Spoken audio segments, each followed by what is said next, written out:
का जो टॉपिक है आपका क्या है? प्रकृति। क्या है? प्रकृति के आधार पर रासायनिक समीकरण को क्या विभिन्न भागों में बांटा गया है। कैसे है? आज का जो टॉपिक है ना आपका क्या है? प्रकृति के आधार पर रासायनिक समीकरण को क्या विभिन्न भागों में बांटा गया है। तो पहला क्या है?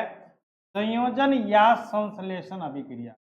नाम ही है संयोजन। संयोजन मतलब जुटना। संयोजन का मतलब क्या? जुटना। तो क्या कह रहा है समझिएगा, कहता कि वैसा रासायनिक अभिक्रिया, वैसा रासायनिक अभिक्रिया जिसमें दो या दो से अधिक तत्व या यौगिक परस्पर संयोग करके एक नए पदार्थ का क्या करता है? निर्माण करता है। संयोजन या संश्लेषण अभिक्रिया कहलाता है। और इस अभिक्रिया में बने नए पदार्थ का जो गुण होगा ना बच्चों, वो क्या होगा? मूल पदार्थ के गुण से बिल्कुल भिन्न होगा। ये हम लोग देखो पीछे क्लास में पढ़ते आ रहे हैं, केवल अब उसका क्या किया गया है? यहाँ पर नाम दिया गया है कि संयोजन। संयोजन का मतलब क्या होता है? संयोग है ना। संयोजन का मतलब क्या? जुटना। संयोजन मतलब कह क्या रहा है कि जब या दो से अधिक तत्व भी हो सकता है या यौगिक परस्पर रासायनिक अभिक्रिया में भाग लेगा। क्या लेगा? रासायनिक अभिक्रिया में जब भाग लेगा तो कोई ना कोई, आपको पता है कि रासायनिक अभिक्रिया के फलस्वरूप कुछ ना कुछ नया पदार्थ का निर्माण होता है। उस नया पदार्थ का जो निर्माण होता है ना, उसका जो गुण है और जो नया पदार्थ जो बना उसका गुण और जिससे मिलकर ये बना है, उनके गुणों में क्या होगी? भिन्नता होगी। क्या होगी? भिन्नता होगी। तो जैसे कल भी हम आप लोग को बताए थे, जैसे कल हम लोग क्या बताए थे कि जैसे मान के चलिए यदि हाइड्रोजन और ऑक्सीजन आपस में रासायनिक है ना, रासायनिक अभिक्रिया में भाग ले रहा है ना, दो या दो से अधिक, तो यहाँ दो भाग ले रहा है, तो भाग ले रहा है तो क्या बन रहा है? आपका क्या बन रहा है? जल बन रहा है। यहां पर इन दोनों के बीच में कैसा चीज क्या कर रहा है? संयोग कर रहा है, जुट रहा है। क्या कर रहा है? जुट रहा है। तब जाकर के यह क्या जल का निर्माण कर रहा है। अब देखिए, यह भी आपको पता है कि किस रूप में रहता है हाइड्रोजन? गैस रूप में। ऑक्सीजन भी किस रूप में रहता है? गैस रूप में। लेकिन ये जो जल है ये किस रूप में रहता है? द्रव के रूप में। और भी एग्जाम्पल लीजिए, जैसे कार्बन है और ऑक्सीजन है, ये क्या बनता है? कार्बन। यहां भी संयोग कर रहा है, यहां भी क्या कर रहा है? आपका संयोग कर रहा है। तो कार्बन किस रूप में रहता है बच्चों? गैस के रूप में। जलाते हैं किसी भी वस्तु को तो वो उसमें तो वो ठोस रूप में रहता है ना। और ये ऑक्सीजन है, ये किस रूप में है? गैस के रूप में। और ये जो कार्बन डाइऑक्साइड बनता है, क्या बनता है आपका? कार्बन डाइऑक्साइड जो बनता है, ये किस रूप में रहता है? गैस के रूप में। रहता कि नहीं रहता है? यानी इधर हाइड्रोजन गैस वाला ऑक्सीजन गैस के साथ संयोग कर रहा है, जुट रहा है, उधर क्या बन रहा है? जल बन रहा है। या यहां पर गैस है, इधर द्रव बन गया। यहां देखिए ठोस और गैस है, इधर क्या बन गया? Carbon dioxide. किस रूप में? गैस के रूप में। यहां पर दो या दो से अधिक पदार्थ क्या कर रहा है? आपस में संयोग करने का काम करना। संयोग का मतलब क्या? जुटने का काम कर रहा है और जुड़ करके एक नया यौगिक का निर्माण करता है, जिसका जो गुण है ना, अपने अवयवों यानी जिन जिन से ये मिलकर बना है उसके गुण से इसका गुण क्या है? अलग है। क्लियर है? कोई दिक्कत है इसमें? नहीं। पहला क्या था? संयोजन या संश्लेषण। नाम से ही संयोजन का मतलब क्या? जुटना। संयोजन का मतलब जुटना। कोई दिक्कत नहीं है यहां पर। चलिए अगला है वियोजन या अपघटन। वियोजन का मतलब होता है टूटना। वियोजन का मतलब क्या होता है? कि टूटना। यानी कोई एक बड़ा यौगिक होगा जो रासायनिक अभिक्रिया के फलस्वरूप क्या होगा?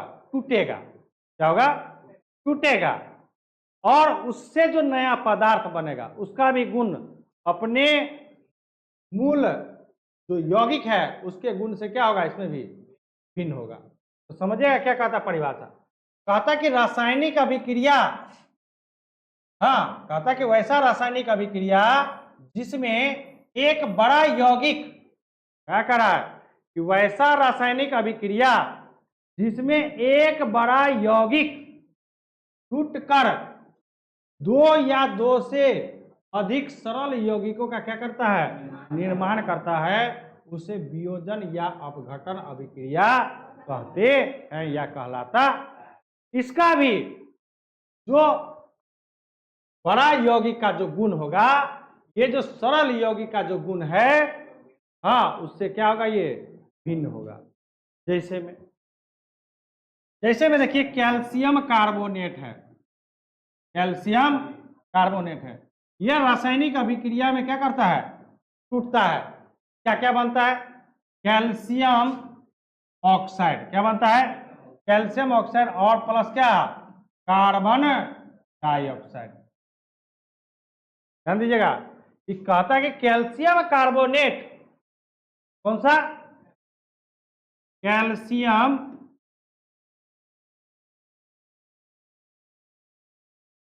कार्बोनेट जब रासायनिक अभिक्रिया में भाग लेता है तो क्या बनाता है, कैल्शियम क्या, ऑक्साइड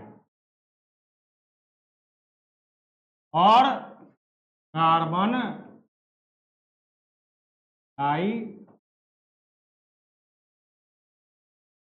है कि नहीं है। तो देखिए तो कैल्शियम कार्बोनेट टूटा कि नहीं टूटा, दो सरल यौगिक में, यानी ये ज्यादा बड़ा है, उससे छोटा छोटा टूटा। अब जो ये टूटा है कब, जब रासायनिक अभिक्रिया हुआ है तब। ये जो टूटा है इसका गुण अलग है, इसका गुण अलग है, इसका गुण अलग है कि नहीं है। समझ गए कि वियोजन या अपघटन का मतलब क्या, टूटना। एक कोई बड़ा यौगिक होगा जो टूटकर या तो दो में बढ़ जाए या दो से अधिक यौगिक में जब ये टूटता है तब इसको क्या कहते हैं, अपघटन या वियोजन रासायनिक अभिक्रिया। लेकिन इसमें जो गुण होता है ना, जो मेन यौगिक, जो बड़ा यौगिक जो टूटता है ना, और जो टूटे हुए यौगिक होता है उसके गुण से क्या होता है, अलग होता है। केवल नाम से बच्चों याद रखना, और बाद बाकी ये सब जितना भी है सारा का सारा क्या, रासायनिक सूत्र, रासायनिक नाम याद होना चाहिए। केवल एक ही एग्जाम्पल नहीं है, और भी सारा एग्जाम्पल है। आगे है पोटासियम क्लोरेट KClO3। ये रासायनिक अभिक्रिया के फलस्वरूप पोटासियम क्लोराइड प्लस क्या, ऑक्सीजन। यदि इसको हम लोग बैलेंस करते हैं, बैलेंस करेंगे, मान के चलिए बैलेंस करेंगे तो क्या होगा, यहाँ पर 2 देना पड़ेगा, 2 तो यहाँ भी 2, और यहाँ पर कितना, 2 3 6, तो यहाँ कितना 3 लगाना पड़ेगा। ये जो आपका है क्या है, पोटेशियम क्लोरेट है। ये जो टूटता है किसमें, पोटेशियम क्लोराइड और क्या,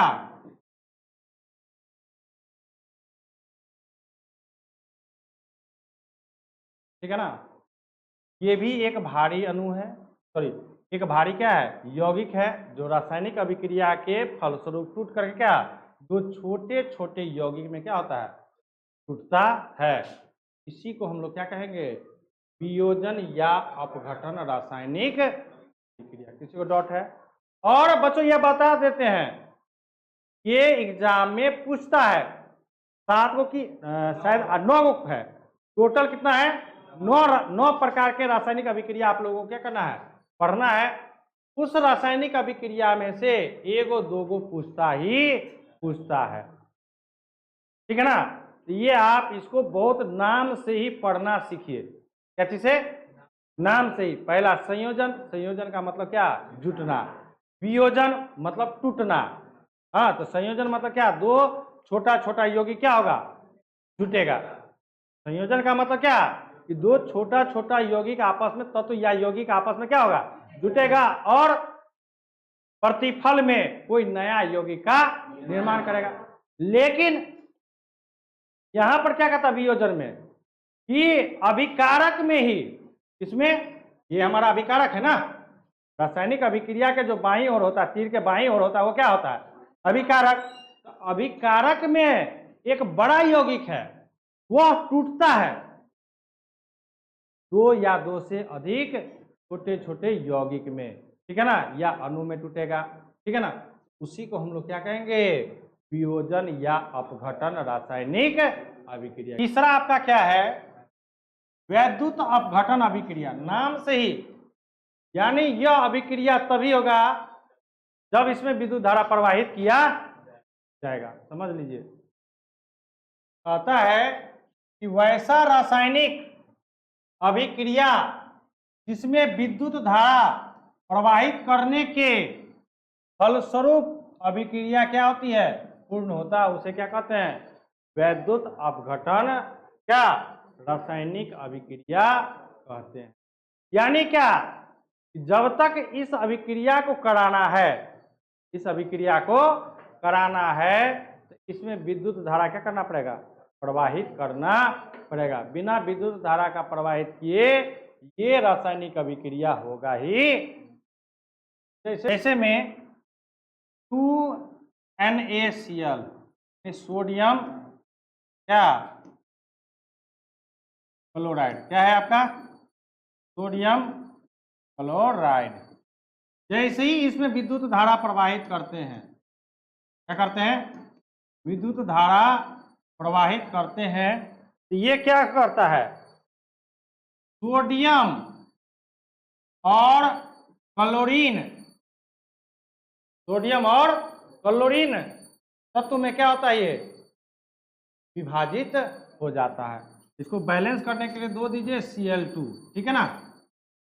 अब देखिए ये क्या है ना, अब ये सोडियम क्लोराइड में, ऐसे तो सोडियम क्लोराइड को साधारण नमक के नाम से भी जाना जाता है, लेकिन विद्युत धारा कब प्रवाहित होगा, क्या साधारण नमक में विद्युत धारा प्रवाहित करने से क्या हो जाएगा, नहीं, ये इसका सोडियम क्लोराइड का क्या होना चाहिए, जलीय विलयन होना चाहिए। जलीय विलयन का मतलब क्या, ये H2O में घुलाव।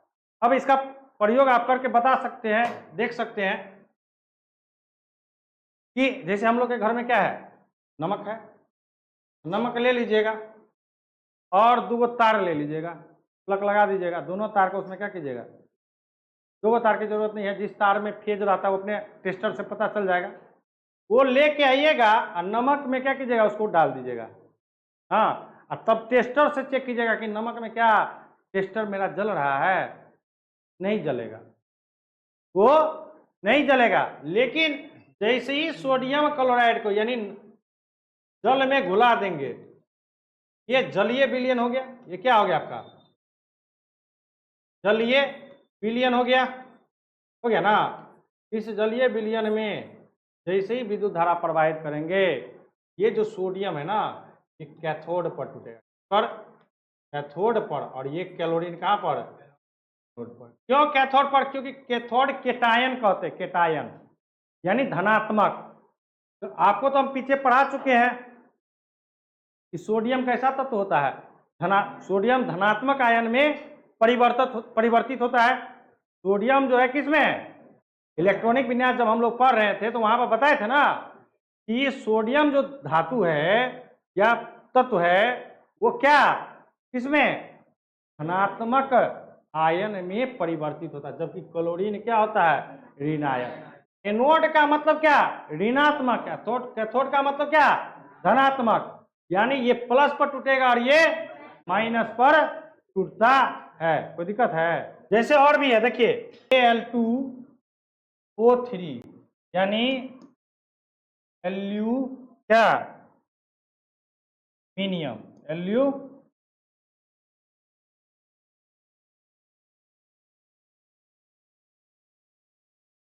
एलू क्या, मीनियम क्या है, ऑक्साइड है,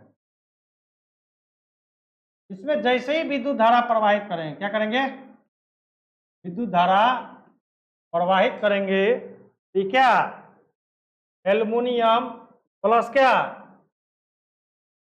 ऑक्सीजन। अब देखिए इसको बराबर करना है, तो यहां लगा दीजिए, होगा ना, बराबर होगा, नहीं होगा। आप इसको यदि बराबर करना चाहते हैं, यहां देखिए, क्योंकि ऑक्सीजन 2 के टेबल में 3 होता है, क्योंकि यहाँ ऑक्सीजन कितना है, 2, यहाँ कितना है, तो बराबर करने के लिए यहाँ 2 देना पड़ेगा, यहाँ क्या देना पड़ेगा, 3 दूना, एल्युमिनियम की संख्या कितनी होगी, 2 दूनी 4, तो आपको यहाँ क्या देना पड़ेगा, ये जो आपका क्या पर, कैथोड पर, और ये क्या, एनोड पर, क्योंकि एल्युमिनियम कैसा तत्व है, विद्युत धनात्मक तत्व है। क्यों, क्योंकि एल्युमिनियम का देखिएगा, एल्युमिनियम का परमाणु संख्या कितना होता है, 13। इसका यदि इलेक्ट्रॉनिक विन्यास निकालते तो क्या लिखते हैं, 1s2 2s2 2p 6 3s2 और 3p क्या 1। पहला कक्षा में 2, दूसरा कक्षा में कितना 8, तीसरा कक्षा में टोटल कितना, तो 5 तो ये लेगा नहीं, 3 ये देगा, तो 3 जब ये इलेक्ट्रॉन का क्या करेगा, एल्युमिनियम त्यागेगा, क्या करेगा, इलेक्ट्रॉन 3 इलेक्ट्रॉन, कितना इलेक्ट्रॉन, इस पर कैसा आवेश, Al पर कैगो प्लस, इसलिए ये जो प्लस वाला होता है ना, ये क्या होता है, कैथोड होता है। क्या होता है, ऑक्सीजन को तो आप लोग को पता ही है कि ऑक्सीजन का क्या होता है 8, इसका निकालते तो 1s2 2s2 और 2p कितना 4, 2 4 2 6, यानी इसको चाहिए कितना इलेक्ट्रॉन, 2 इलेक्ट्रॉन, 8 चाहिए ना 8 पुराने के लिए। ऑक्सीजन क्या करेगा, 2 इलेक्ट्रॉन क्या करेगा, ग्रहण करेगा, और जब ग्रहण करेगा तो इसमें कैसा आवेश, ऋणात्मक का, इसलिए ये एनोड पर टूटता है और ये कैथोड पर टूटता है। कोई दिक्कत है, देखो पूरा डिटेल्स बता रहे हैं, पूरा डिटेल्स बता रहे हैं कि कैथोड पर वो क्यों टूटता है और एनोड पर ऑक्सीजन क्यों टूटता है। जैसे यहीं पर क्लोरीन है, एनोड पे क्लोरीन क्यों टूटा, क्योंकि क्लोरीन का परमाणु संख्या कितना 17, इसका इलेक्ट्रॉनिक विन्यास निकालते तो 1s2 2s2 2p क्या 6 3s2 और 3p कितना 5, देखो ना 2 8 2 10 5 2 7, इसको कितना इलेक्ट्रॉन चाहिए, 1, यानी क्लोरीन क्या करेगा, 1 इलेक्ट्रॉन ग्रहण करके क्या एक ले आते, एक को माइनस जाएगा, ये माइनस आपको क्या दर्शाता है, क्या चीज को, नोट को, इसलिए ये क्लोरीन गैस जो है ना कहां पर टूटेगा, एनोड पर टूटेगा। देख लीजिए कहीं पर आप लोग को ये कंफ्यूजन नहीं होना चाहिए कि ये कैथोड पर कैसे टूट रहा है और ये एनोड पर कैसे टूट रहा है, कोई दिक्कत है। अब है एकल विस्थापन, अगला जो है आपका क्या है, एकल विस्थापन रासायनिक अभिक्रिया। अब देखो नाम है एकल, एकल मतलब एक, एकल मतलब उभय भी पढ़ना है, उभय भी पढ़ना है, एकल भी पढ़ना है। एकल का मतलब क्या, केवल एक तत्व, अब विस्थापन का तो हम लोग मैथ में भी पढ़ चुके हैं, विस्थापन का मतलब क्या, एगो को हटा दो और उसके स्थान पर अपना आप को बैठ जाओ, विस्थापित तभी ना होगा कि उसके स्थान पर आप क्या कीजिए, हटा दीजिए, जो कोई यदि है वहां पर उसको हटा दीजिए और उसके स्थान पर क्या अपने, ये कब होगा, ये कब होता है, तब जब अपने से कम क्रियाशील धातु को क्या करता है, धातु क्या करता है, अपने से कम क्रियाशील धातु क्या कर देता है, विस्थापित कर देता है। क्रियाशीलता श्रेणी में जो धातु सबसे अधिक ऊपर होगा क्रियाशीलता श्रेणी में, वो अपने से कम क्रियाशील धातु को क्या कर देगा, विस्थापित कर देगा। तो कैसे करेगा, तो देखिए यहां पर क्या कहता है, कहता कि वैसा रासायनिक अभिक्रिया जिसमें किसी यौगिक में उपस्थित किसी परमाणु या परमाणुओं के समूह को किसी दूसरे परमाणु द्वारा क्या किया जाता है, विस्थापन कर दिया जाता है, उसे क्या कहते हैं, केवल एक, इसमें केवल एक ही करेगा। लेकिन आगे जो हमको पढ़ना है उभय विस्थापन, उसमें 2 होता है, उसमें विनिमय होता है, आदान और प्रदान। हाँ, हम भी तुमको देते हैं तुम भी हमको दो, यहाँ कहता नहीं नहीं लेने देने वाला गप मत करो, हम सीधे क्या करते हैं, आपको हटाएंगे हाँ हम बलशाली हैं, हम वहां पर बैठेंगे। आप लोग में भी ऐसा होता है क्लास में? हाँ, यदि हाँ आप लोग में होता ही है ये बात कि मन हो गया कि आज यहाँ बैठना है, तो कितना भी आप लोग कर लीजिए, वो वहीं पर बैठेगा। वो अपने आप को क्या बलपूर्वक दिखाते रहता है कि हम क्या है तुमसे बलशाली, चलो तुम घसको। यहाँ भी है, यहाँ पर धातु क्या करता है? क्रियाशीलता श्रेणी देखता है। जो धातु क्रियाशीलता श्रेणी में सबसे ऊपर, वह अपने से कम क्रियाशील धातु को क्या कर देता है? विस्थापित यानी हटा देता है, और उसके स्थान पर ये अपने आप को बैठ जाता है। जैसे भस्मासुर थे, तो सोचा कि भगवान शंकर से क्या किए, वरदान भी ले लिए। अब बोला नहीं नहीं नहीं नहीं, अब तू आपका गद्दी हटाइए, हम भस्मे कर देंगे। समझ रही है ना? वो क्या कहा, दम हम आपके माथे पर हाथ, अब शंकर भगवान के पीछे पड़ गए। भगवान शंकर भागे भागे कहाँ गए? विष्णु के पास। विष्णु तो छलिया होता है ना, हाँ छल के माहिर है। रावण का भी वध किया छल से ही, हाँ, क्योंकि जब तक उसको विभीषण बताता नहीं तब तक वो उसके नाभिक में बाण का प्रयोग नहीं करता। मान के चलो कृष्ण भी स्वरूप किसका है? विष्णु का ही, वो भी कंस का क्या वध नहीं करता। और इधर तो भस्मासुर बने ही, परशुराम भी स्वरूप किसका है? भगवान विष्णु का ही है। ये छलिया है। समय समय पर इस पृथ्वी पर जो भी घटना घटती है, अप्रिय जब घटना घटने लगती है तो कोई ना कोई रूप धारण करके आता है। जैसे मैं अभी फॉर एग्जाम्पल हमारे मोदी साहब, हाँ, कि बहुत पाकिस्तान का बर्दाश्त कर लिया।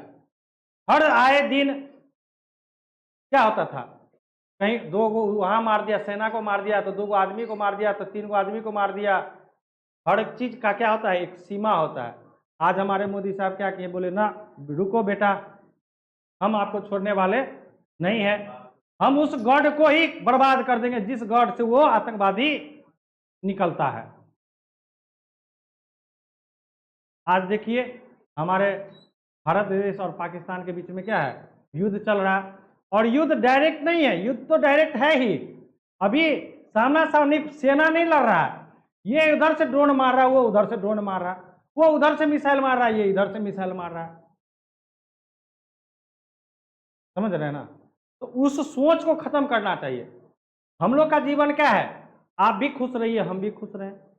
उसका क्या है, न हम खुश रहेंगे ना तुमको खुश रहने देंगे। तो क्या कहा जाता है, जरनिया टाइप का लोग, हाँ, कि न अपना खुश रहेंगे न दूसरे को खुश रहेंगे। तो अपन कहेगा कि नहीं भाई, हम आपसे क्या है, बलशाली है। यानी बलशाली का मतलब क्या, हम आपसे क्रियाशीलता श्रेणी में ऊपर है, इसलिए हम क्या करेंगे, आपको विस्थापित कर देंगे। क्या कर देंगे, हटा देंगे, और आपके स्थान पर हम क्या करेंगे, ग्रहण कर लेंगे। इसी को क्या कहा जाता है, एकल विस्थापन रासायनिक अभिक्रिया। तो जैसे में देखिए, जैसे में क्या है, फेरस है प्लस कॉपर प्लस क्या, कॉपर सल्फेट है। क्या है, तो फेरस की जो क्रियाशीलता होती है ना, इस कॉपर से क्या होता है, अधिक होता है। क्या होता है, अधिक होता है। इसलिए ये फेरस क्या करेगा, इसको हटा देगा, ठीक है ना, इसको हटाएगा तो क्या बन जाएगा, फेरस सल्फेट। क्या बन जाएगा, और भाई साहब कॉपर को कहेगा क्या, कि आप अलग हो जाइए। क्या हो जाइए, आपका यहाँ पर कौन रासायनिक अभिक्रिया में भाग लिया है, फेरस, और यहाँ पर क्या, कॉपर सल्फेट, हाँ, और बन गया क्या, फेरस सल्फेट। क्या बन गया, फेरस सल्फेट बन गया, और इधर क्या बन गया, बच गया कॉपर को। कहा कि नहीं नहीं, आप क्या कीजिए, अलग रहिए। क्या कीजिए, क्यों, क्योंकि हम आपसे क्या है, अधिक क्रियाशील धातु। कोई दिक्कत है नहीं? चलिए और भी एग्जाम्पल हम लोग देखते हैं। अब कॉपर देखिए, कहता है कि कॉपर जो है ना, AgNO3 यानी सिल्वर नाइट्रेट, यानी अब कहता है कि कॉपर, और ये आपका क्या है, सिल्वर नाइट्रेट है। अब कहता है कि कॉपर भाई साहब क्या कहता है कि सिल्वर जी आप हमसे क्या हैं, कम क्रियाशील हैं। चलिए आप खाली कीजिए, आप अपने स्थान को क्या कीजिए, खाली कीजिए, हम आपके स्थान पर आएंगे। तो ये क्या बना लेगा, Cu कॉपर नाइट्रेट, क्या बनाएगा, कॉपर नाइट्रेट बनाएगा। अब प्लस क्या कहेगा, क्या कि सिल्वर भाई साहब क्या कीजिए आप अलग होइए। अब इसको संतुलित करना है, तो संतुलित करने के लिए यहाँ पर NO3 का क्या है, वोल्टॉइस है, यानी यहाँ क्या देना पड़ेगा, 2 देना पड़ेगा, तब ना इसका 2 गुना होगा। तो 2 सिल्वर में लगा दिए, तो यहाँ भी क्या कीजिए आप 2 सिल्वर में लगा दीजिए। अब देखिए यहीं पर समझिएगा, यहां पर फेरस कॉपर से अधिक है, लेकिन यहां पर कॉपर सिल्वर से क्या है, देखो यहां पर, यहां भी कॉपर है, यहां भी, लेकिन यहां पर फेरस और कॉपर के बीच में तुलना हो रहा है, और यहां पर सिल्वर और कॉपर के बीच में तुलना हो रहा है कि कौन आपसे ज्यादा क्रियाशील धातु है। तो जो क्रियाशील अधिक धातु होगा वो अपने से कम क्रियाशील वाले धातु को क्या करेगा, कहेगा कि हटिए भाई साहब, हम आपके स्थान पर क्या करने वाले हैं, बैठने वाले हैं। तो दिक्कत है, जैसे जिंक प्लस कॉपर सल्फेट, क्या है, कॉपर सल्फेट है, ये भी कहेगा भाई साहब हम आ गए हैं जिंक, आप अपने कॉपर सल्फेट में से हाँ क्या कीजिए, कॉपर को क्या कीजिए, हटाइए, और हम उसके स्थान पर क्या करेंगे, जगह स्थान ग्रहण करेंगे। तो बन जाएगा क्या, जिंक सल्फेट, क्या बनाएगा, और कॉपर को क्या करेगा, अलग करेगा। तो यहां पर बन जाएगा क्या, जिंक क्या सल्फेट, और इधर भाई साहब बन जाएंगे क्या, कॉपर। कहेंगे ले भैया आप हमसे अधिक क्रियाशील धातु हैं, आप आ जाइए, हम क्या हो जाते हैं, अलग हो जाते हैं। क्लियर है। ये 2-3 एग्जाम्पल प्रत्येक में लिखिए, प्रत्येक का नाम लिखिए कि किस रासायनिक के जो सूत्र है उसको किस नाम से जाना जाता है। आप लोग का जब हम टेस्ट लेंगे तो वहां पर ये पूछेंगे, और एग्जाम्पल के साथ आपको क्या करना है, लिखना है। क्रियाशीलता श्रेणी में देखिए सबसे पहले ऊपर क्या है, पोटेशियम, फिर क्या है आपका सोडियम, फिर calcium, magnesium, aluminium, zinc, PB lead, ये आपका क्या है, नाम भी लिखना पड़ेगा नहीं ना, नाम लिख देते हैं। पोटेशियम आप लोग लिख लीजिएगा कहीं पर, सोडियम, कैल्शियम, मैग्नीशियम,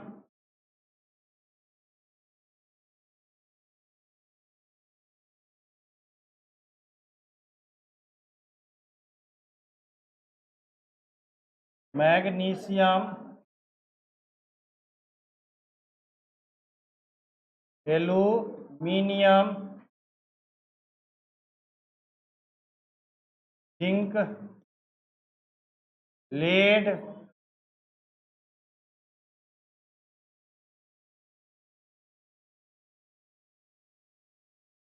कॉपर है, मरकरी है, यहाँ पर एक हाइड्रोजन भी है,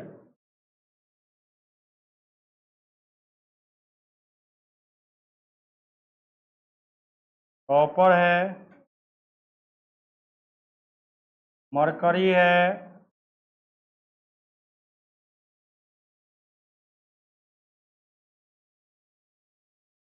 उसके बाद क्या है, सिल्वर और Au, कॉपर, मरकरी, सिल्वर और क्या, गोल्ड, और ये आपका क्या है हाइड्रोजन। ये इधर जो है ना ऐसे करके घटता है, ये क्या है, घटता क्या चीज, यानी सबसे ज्यादा किसका क्रियाशीलता श्रेणी क्या कौन होता है, पोटेशियम का। सबसे कम गोल्ड का, सबसे कम का गोल्ड का।